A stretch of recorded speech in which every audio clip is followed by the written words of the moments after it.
નમસ્કાર મિત્રો, સ્વાગત છે આપણું સીઆર ગ્રુપ ચેનલની અંદર. હવે આજે આપણે જોશું કે ભાઈ મોંઘવારી કઈ રીતે વધતી હોય છે. એટલે મીન્સ કે જે કેન્દ્ર સરકારના કર્મચારી હોય કે રાજ્ય સરકારના કર્મચારી હોય તો એમની મોંઘવારી કઈ રીતે વધતી હોય છે, મીન્સ કે કયા આધારે એમની મોંઘવારી નક્કી થતી હોય છે, તો એ આજે આપણે જોવાનું છે. તો મોંઘવારી વધવા પાછળનું જે આખું સિનારીઓ લેતા હોય છે, મીન્સ કે જે કેન્દ્ર સરકાર નક્કી કરતી હોય છે, તો એઆઈસીપીઆઈ નો ઇન્ડેક્સ હોય છે, all India consumer price index હોય છે. આ ઇન્ડેક્સ છે એ આખો સર્વે કરતું હોય છે, મીન્સ કે કેટલી મોંઘવારી દર મહિને વધતી હોય છે. તો એ સરકારનું જે આખું એક કાર્યરત છે, મીન્સ કે એક આખું યુનિટ છે, તો એ નક્કી કરતું હોય છે કે મોંઘવારી મહિને મહિને કેટલી વધતી રહેતી હોય છે. તો એમાં પછી આપણે સરકાર જે છે, કેન્દ્ર સરકાર, તો એ 6 મહિનાના ગાળે જે છે આપણે મોંઘવારી વધતી હોય છે કે 6 મહિના થાય એટલે 6 મહિનાની આપણે મોંઘવારી વધતી હોય છે, જે ટકાવારી હાલતી હોય છે. હાલમાં અત્યારે આપણે કેન્દ્ર સરકારે જે 2% મંજૂર કરી હતી, 3% મંજૂર કરી હતી આપણે, તો 55 માંથી 58% મોંઘવારી થઈ છે. અને સપ્ટેમ્બરનો જે નવો આંકડો આવ્યો છે તો એમાંથી 59.31% થયું છે. હજી આ 3 મોંઘવારી બાકી છે. તો જે મોંઘવારી દર આપણે જે નક્કી થતો હોય છે તો એ આના ઇન્ડેક્સ ઉપર હોય છે, all India consumer price index. હવે આનો ઇફેક્ટ છે એ 8મા પગાર પંચમાં કઈ રીતે પડશે, તો મોંઘવારી જેટલી હશે મિત્રો, મીન્સ કે જે પગાર પંચ આવે તો એ પગાર પંચમાં મોંઘવારી છે એ મર્જ કરવી જ પડતી રહેતી હોય છે. એટલે મીન્સ કે છઠ્ઠો પગાર પંચ હોય તો છઠ્ઠા પગાર પંચમાં જે મોંઘવારી હતી તો એ આપણે 125% હતી, તો 7મો પગાર પંચ જેવું લાગ્યું તો 7મા પગાર પંચમાં એને મર્જ તો કરવી જ પડે.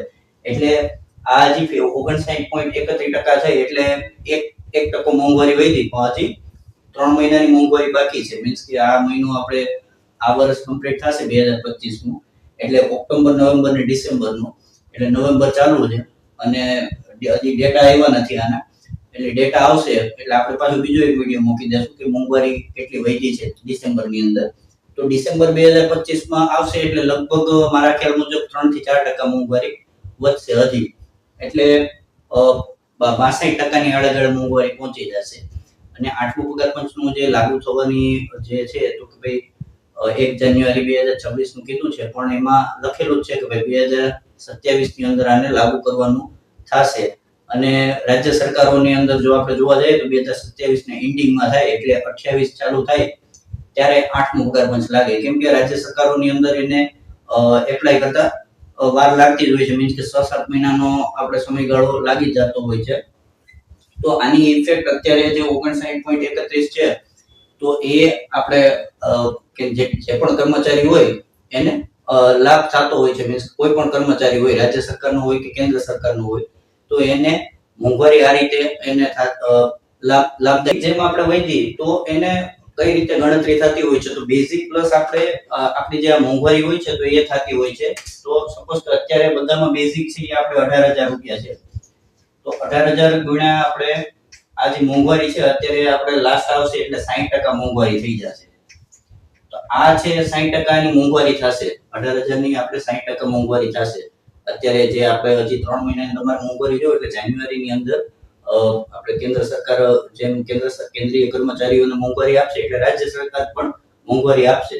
તો જે 60% મોંઘવારી થશે તો ઈ તો આપણે ફિટમેન્ટ ફેક્ટર ગણો એટલે 1.6 તો થઈ જ ગયો. મીન્સ કે 60% મોંઘવારી અત્યારે ઓલરેડી થઈ જ ગઈ, એટલે મીન્સ કે આટલો તો બેઝિક થઈ જ જાય તમારો. તો ફાયદો શું રહે, તો કે જે તમારો પગાર જે થતો હોય ને એ તમારો બેઝિક થઈ જાય. જેમ અત્યારે 18,000 છે તો 18,000 માં 60% આપણે મોંઘવારી ઉમેરી દઈએ એટલે જે થાય તો એ 28 થી 29,000 ની આડે જે આપણો પગાર થઈ જાય તો એ પગાર આની અંદર ભળી જાય છે. એટલે શું કે જે કર્મચારી હોય તો એ કર્મચારીનો જે બેઝિક પગાર થઈ જાય તો એના ઉપર જે પછીથી જે મોંઘવારી વધે તો એ બેઝિક પગાર ઉપર વધે, એટલે ઘણો સરકારી કર્મચારીઓને ફાયદો થાય. તો આજનું આટલું જ હતું મિત્રો કે ભાઈ ડીએ કઈ રીતે ગણતરી થતી હોય છે. આગળના વિડીયો આપણે બનાવતા રહીશું મિત્રો. જય હિન્દ, જય ભારત.